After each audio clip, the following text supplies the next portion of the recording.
Welcome back to Coffee and Conversation. We are catless on this video. It's dark. It's not late. It's just the sun setting earlier. So it's dark. So Audie, being the great hunter that he is, wanted to go out. Now, the truth is, Audie really is a great hunter because when he leaves the house in the dark like this, he has a flashing red and blue light on his collar. He's sort of a legend in the neighborhood for that flashing red and blue light. And he has bells.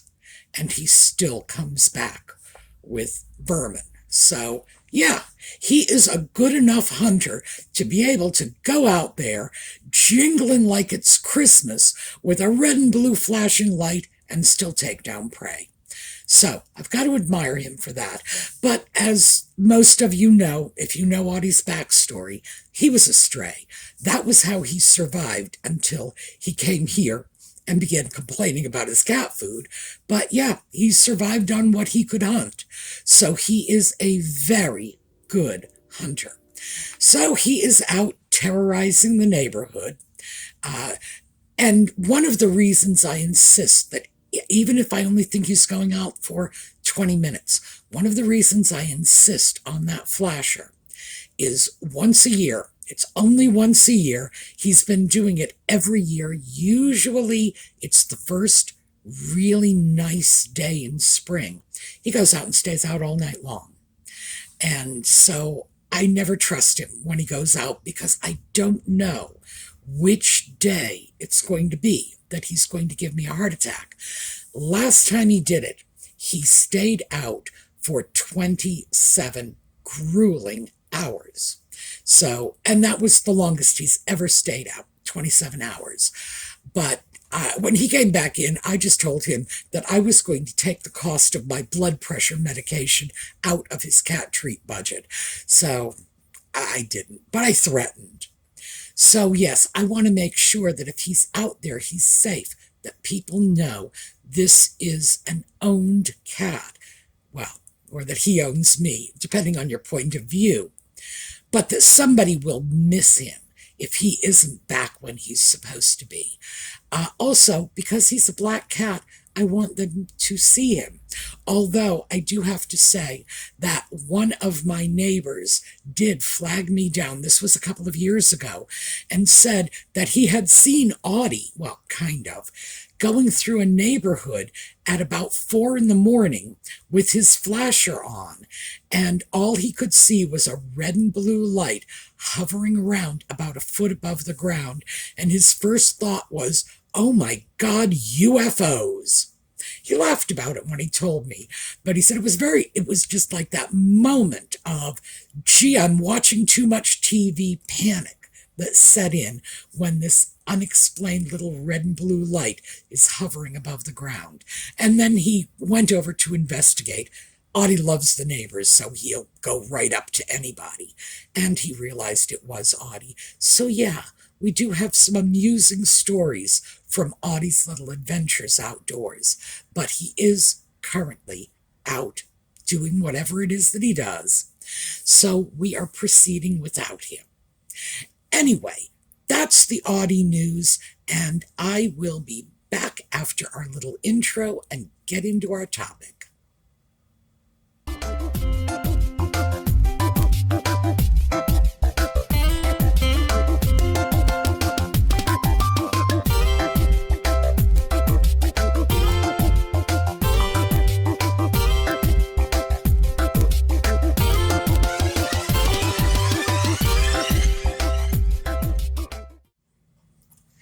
So, Audie is back in now. While you were looking at the intro and I was getting up to get a drink, Audie shows up at the door screaming like he's about to be murdered because, after all, I had left him outside and he had been waiting for 12 seconds at the door before I opened it. So, oh my goodness, poor kitty. So he's back in now. I wanted to follow up on something that I had mentioned yesterday because the buttons came in. Now, let me see if I've got this right side up. Here we go. This is it. These, well, I have 3 of them. These are the buttons. I know it's very hard to see. It's because it's iridescent check glass. The 3 buttons, including the shipping, was like about $10. So, oh, and it may look a little strange, but they're going on a navy sweater. So, I'm pretty comfortable with this as a selection.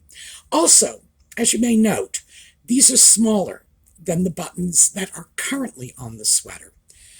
There's a reason I got smaller buttons. These are thick buttons. It's something I would call semi-domed. A domed button looks like, a half a ball on a shank. This is not quite that thick. And in fact, the buttons on my sweater, you can see that, are thicker than this. But when you're dealing with a thicker button, you need a larger buttonhole. So if you are replacing a 1-inch button, which is what I was doing, the buttons on that sweater are 1 inch, I'm going down to a smaller size. I did not know how thick these were because I just saw pictures. And for some reason, sellers of buttons never bothered to show you an edge shot so you can see how thick they are. Stupid in my opinion. And if I ever decided to sell buttons, you better believe, because I sew, I would show that profile just because I know what it's like to get a button that is surprisingly thick and all you were doing was calculating the width and you didn't build in that extra room. You can always shorten a buttonhole. Just take a couple of stitches at one end, at both ends, whatever. Shortening the length of a buttonhole is as easy as a couple of stitches. But increasing the length of a buttonhole can be a genuine nightmare.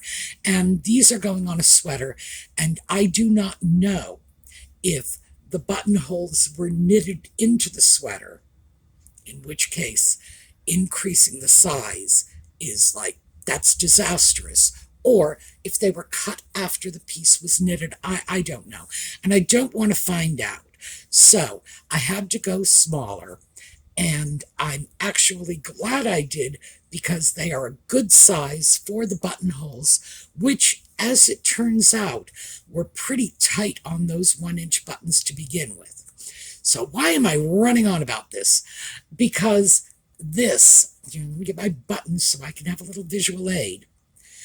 3 of these for $10 is a very cheap and easy way to throw a bit of jazz into what otherwise would be a very plain, rather dull navy blue sweater that's so dark it almost looks black.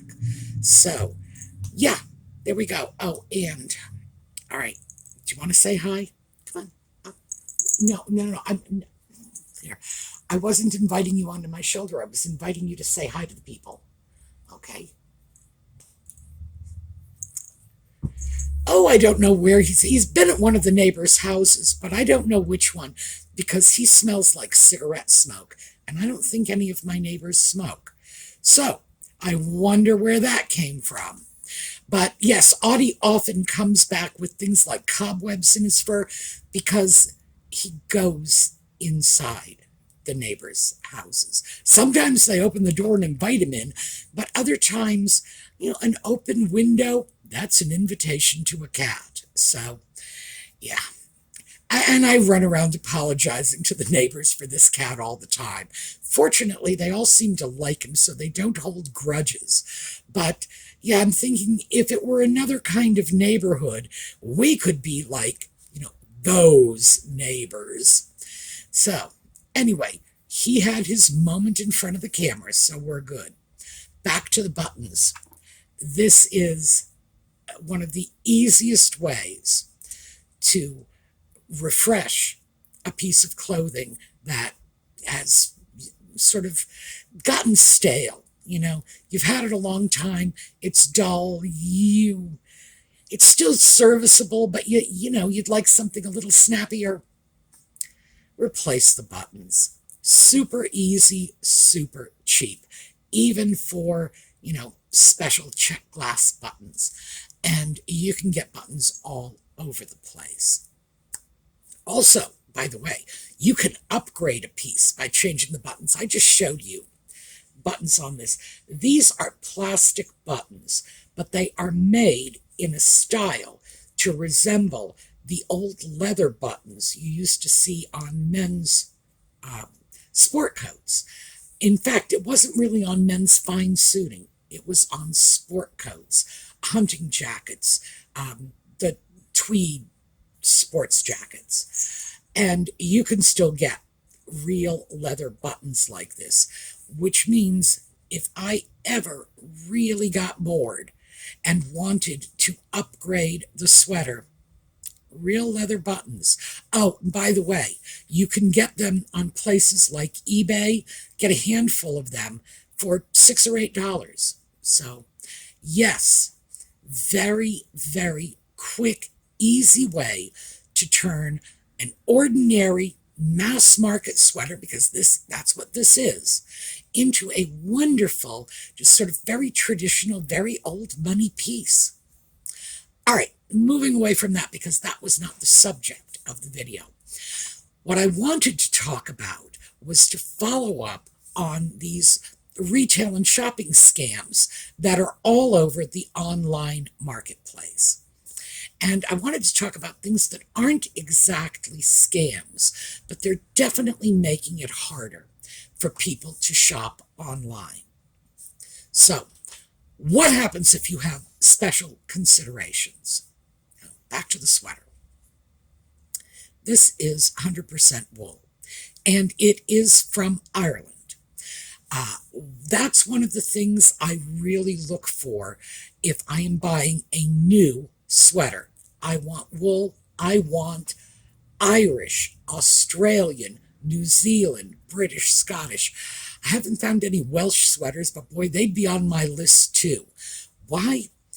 Because I want some sense of security that the animals involved in providing the wool for the sweater were not mistreated.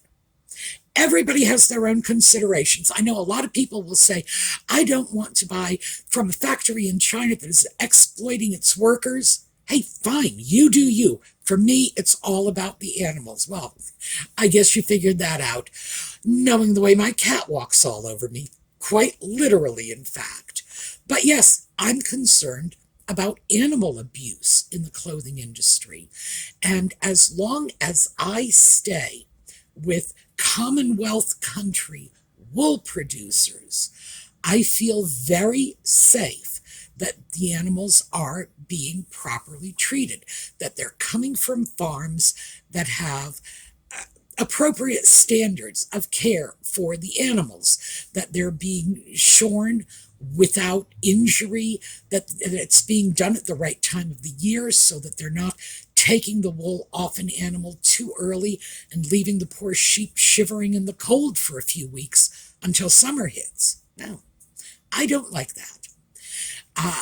So that is how I do it. Why? Because no one ever tells you where the wool comes from. You say, I'm going to buy a wool skirt, a wool sweater, a wool piece of fabric and make it myself. The information on where the fabric comes from, it's very opaque. Very few retailers will say, this is where the wool, the linen, the cotton comes from. They'll tell you where it's manufactured. Now, when I get a sweater that's manufactured in a strong wool producing country, traditionally, Scotland and Ireland were the big ones.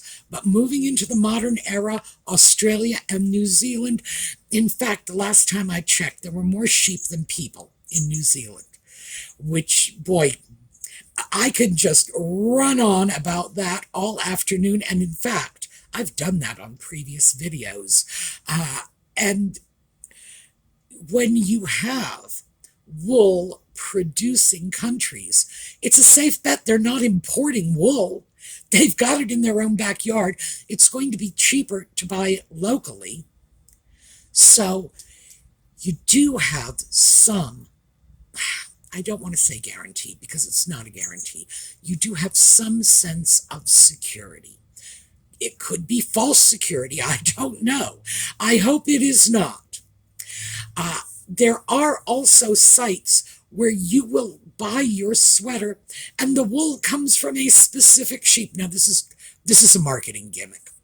You know, it's like all of the wool from this sweater came from that sheep, and, you know, the sheep's name is Maisie. Yeah, I question that. And of course, I'm not willing to pay 6 or 8 times the cost of a decent sweater just because they're telling me the name of the sheep the wool came from. And even if I know the name of the sheep, that's still not giving me any specific guarantees about how well they are treating Maisie. After all, they're not inviting me to the farm to check her out. So, no. But that is one way to avoid the unfriendly manufacturing practices that are upsetting to many people. As I say, I'm not all that worried about humans. I'm leaving that to somebody else. I don't want to see exploitative worker practices. I don't want to see that. But my particular issue is animal cruelty. So that's where my interests go.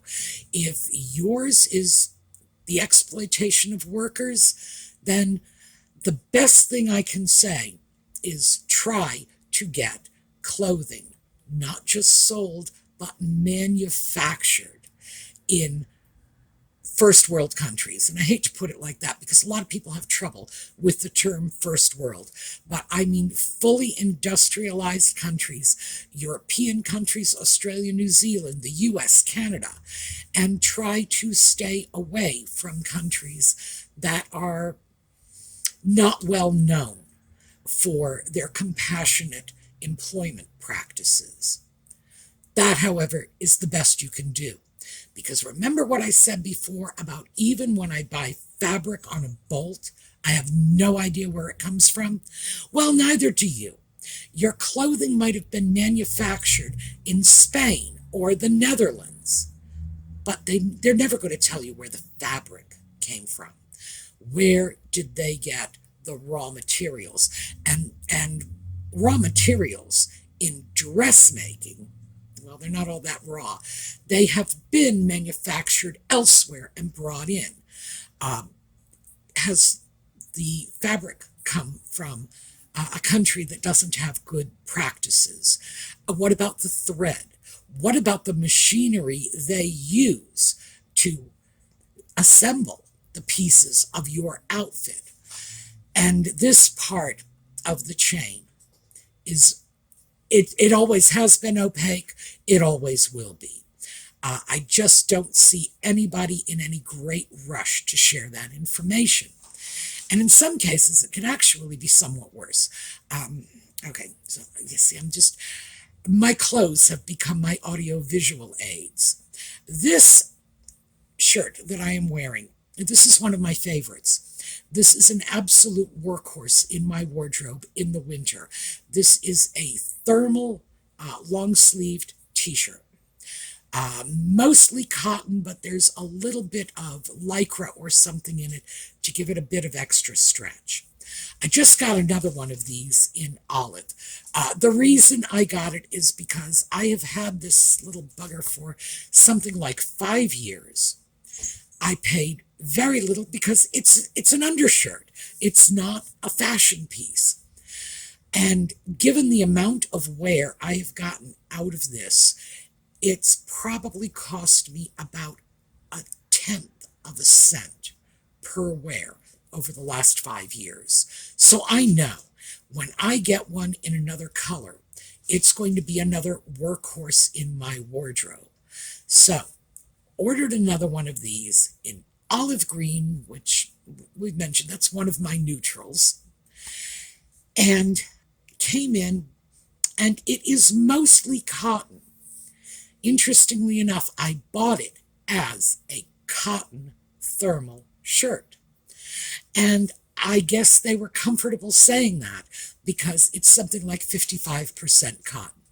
And it's cotton blend. There's a lot of polyester in that one. Now, all I can say is I don't know if it's going to hold up the way this one has, but what will? Regardless, I don't feel that it was a bad deal, but it was just a little disappointing not to even know the full fabric content until I got the shirt and checked the tags. So who knows? Fingers crossed, but I have to say, looking at the shirt, it's probably going to hold up as well as this one will. So I'm inclined to be very forgiving about a higher polyester content than I like, because I really prefer natural fabrics. I'm never going to get all natural fabrics, and I've discussed this in past videos. Yeah, you're not going to find a cotton bra, for example, that's going to do the job, because you need that little bit of stretch somewhere. It's going to have lycra in it. So can I eliminate these bits of man-made fabric? No.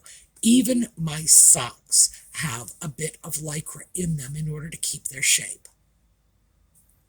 Nevertheless, if you can't even get accurate information on the fabric content of your items, and it's harder and harder these days. I look up online all the time. I like linen shirts. Look up all the time linen shirts, and you would be amazed at the junk that comes up on that search. That's not linen. Why would anybody turn that up as part of a search for linen? No. I don't even know what it is. I don't want to know. But it's harder and harder. That's just a fact of life. And as I said, even if it comes up as a linen shirt, you don't always get information on where it's manufactured. That one can sometimes be the luck of the draw. And even if you do know where it was manufactured, in other words, this shirt was stitched together, if it was stitched together in the US, I have no idea where the fabric was produced. And they're not required to tell me that. No one has to share that information, period. So I wouldn't go so far as to say this is a scam. But did you hear that? This is a complaining cat. I wouldn't go so far as to say this is a scam, but it's a stumbling block for those of us who are more interested in where our clothing comes from. Now, some of us are fanatically interested. Some of us will pay 6 to 8 times for the t-shirt just knowing that it came from Maisie the sheep. Some people are like that. Good for them. I'm not that crazy, not yet. But I'm getting older. Who knows? I could be that crazy next year. But I do like to at least know the full fabric content. And as I say, when it comes to wool, it's an animal product, I at least want some assurance that the animals are being treated humanely. Would I be inclined to buy wool from China? Not knowingly. Do I buy wool from China? Probably. It's very likely that some things in my closet were produced from wool that originally was shipped over from China. I'm never going to know. Never. So we have to make decisions accordingly. For me, what I try to do, as I say, sweaters, Ireland, Australia, New Zealand, Scotland, England, and I'll have to look and see if they're producing wool in Wales. I'm fine with that. I would be fine if it were US or Canada, but we don't have a strong wool industry. All right, can you, here it is, yeah, there. Can you see what's going on here? Yes, apparently he didn't get enough airtime. We don't have a strong wool industry here, neither does Canada. Traditionally, it's been easier for us to import from overseas. It's easier than producing our own, less labor intensive, and because we have often had higher wage levels here. Relatively speaking, we've often had higher wage levels. It's more economical to buy them overseas. And when I say that, I don't mean China. It's just even better quality items. It's easier for us to get them from England or Scotland. In fact, Scottish wool is considered, the high end, top of the line. So there's a certain snob appeal in that as well. And it's interesting that it started out as an economic move. You can get imported wool more cheaply than you could produce your own wool because of the labor-intensive nature of producing wool and higher wage levels. So there you go. That's sort of like globally the broad picture in a nutshell. If you do have concerns, well, I've given you my preferred lists of countries, but also keep in mind, these are my preferred countries to shop from in any case. I like to shop local if I can. That includes Canada. I am in Pennsylvania. That's in the Northeast United States. I have never viewed Canada as a foreign country. It's just, that other state north of Vermont. No. So Canada for me, shopping in Canada is local. It may not be for someone in Arizona, but for me in the Northeast, yes, absolutely. I prefer to shop local because at least I know everybody in the U.S. is getting a guaranteed fair wage by law. They may be complaining about it. I'm not going to get into that. But we do have minimum wage standards. They do also in Canada. So I feel safe with this. I feel like I'm not exploiting someone else. But again, like I say, there's probably a whole bunch of stuff in my closet that was manufactured with exploitative processes. And it's as the end consumer, that information is just not available to me. So shop local, consider what you're buying. If you are buying cotton products, used to be the United States was the leading cotton manufacturer. We grew it, we manufactured it here, and we would export it elsewhere, the lion's share being used for our own production within the U.S.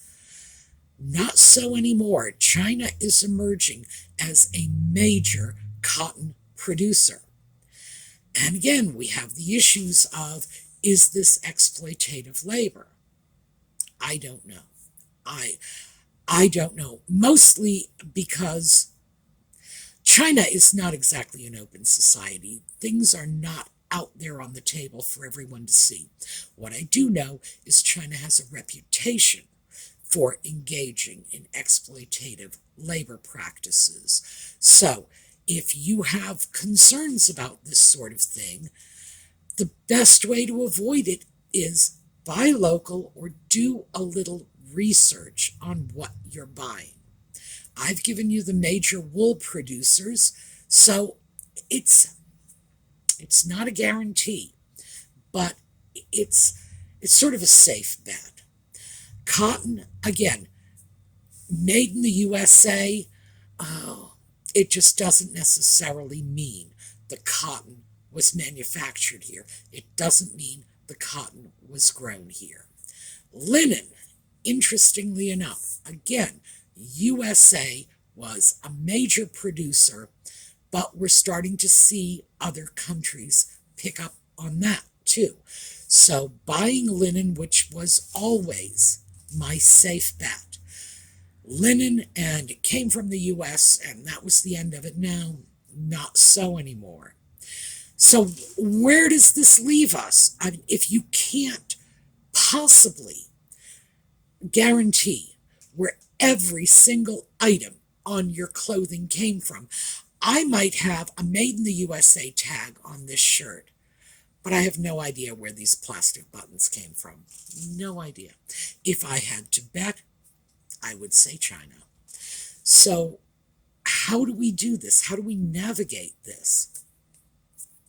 Especially since making your own clothing is not the answer. And we all know why. Because you don't get that information on yard goods. You just don't. So I think one of the things we need to do is stop holding ourselves and other people accountable for information that is just not available to us. If we all had to sit down and write emails, well, we'd probably be writing letters because, believe me, we would be in such a ridiculous state that we wouldn't even have technology.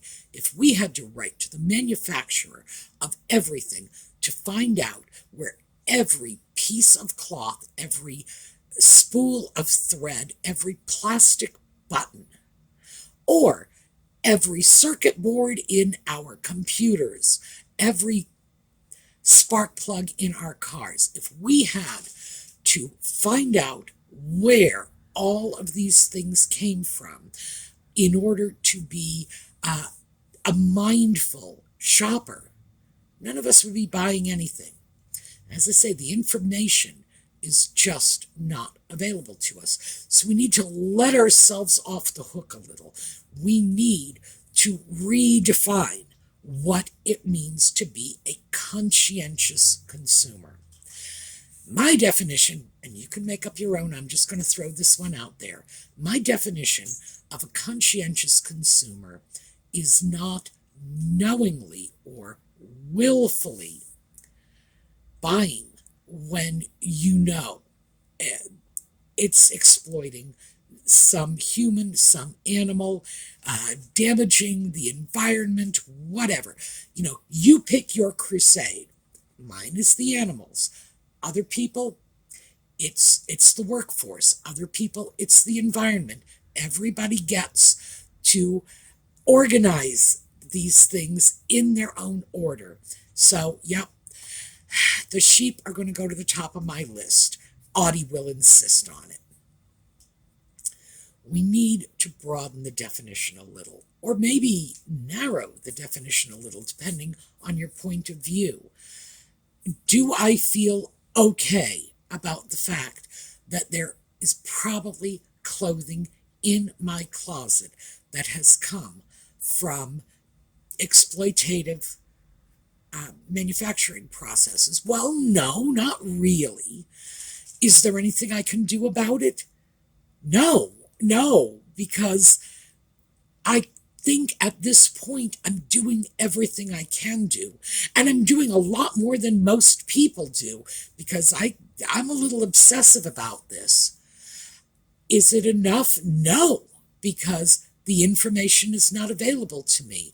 So I'm doing what I can do within reason, what I can do that allows me to buy clothing, because if I want to be 100% sure, the only way to do that is to turn my front yard into a cotton patch and turn my backyard into pasture for sheep.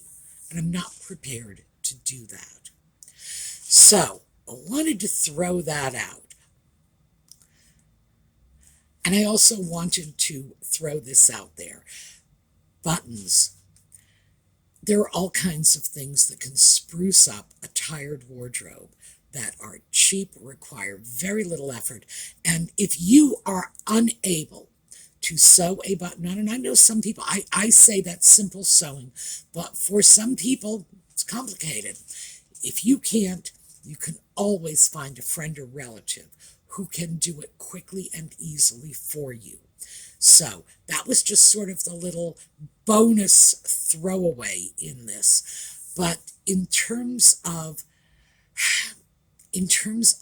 what we can do to keep our wardrobes consistent with our personal social values, and a lot of you are just going to say, nah, I don't care. I'm going to buy my fast fashion. And you know what? You do you. I have had my periods when I never even questioned where the stuff I have comes from. And I was perfectly fine with that. And this is not about shaming anyone. This is not about saying you have to be conscious. No, you do you. This is just if you want to be conscious, or maybe if you're not conscious of where your things come from, this is going to give you the ultimate argument to throw in the faces of your eco-friendly, politically correct, woke friends and say, really? Do you know where the thread came from on that shirt? Do you know where the buttons came from?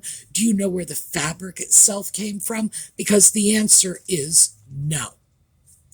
So, when they start ragging on you, you've got a comeback now. And for those of you who are more interested in how to sort this out, the only thing that comes out of this is give yourself a break. You can ask yourself all day long where this stuff comes from, but you're never going to get the answer.